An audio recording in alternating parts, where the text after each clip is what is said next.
Nagyakag nga ang aming kapitbahay na para maligo dahil birthday nga ng kanilang anak. Ayan, going to Lola's Farm. Let's go! Ay ito na nga pala, ay papunta na nga kami sa Lola's Farm. Binabaybay nga namin at palabas pa lang kami ng subdivision.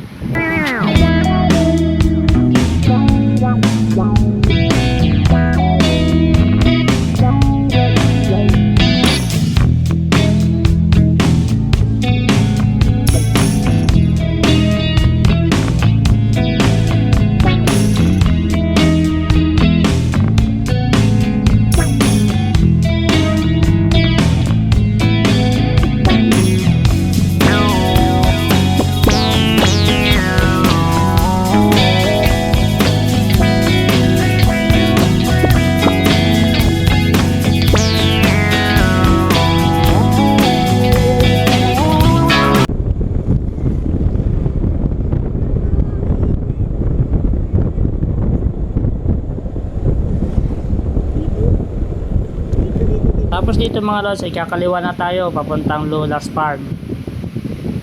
Ayan na po pala yung arko ng Lola's Farm dito po sa Naik, Cavite.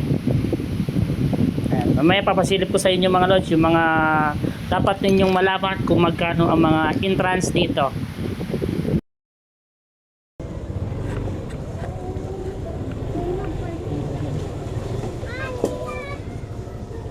Guys, ayan, dito tayo ngayon sa Lola's Farm.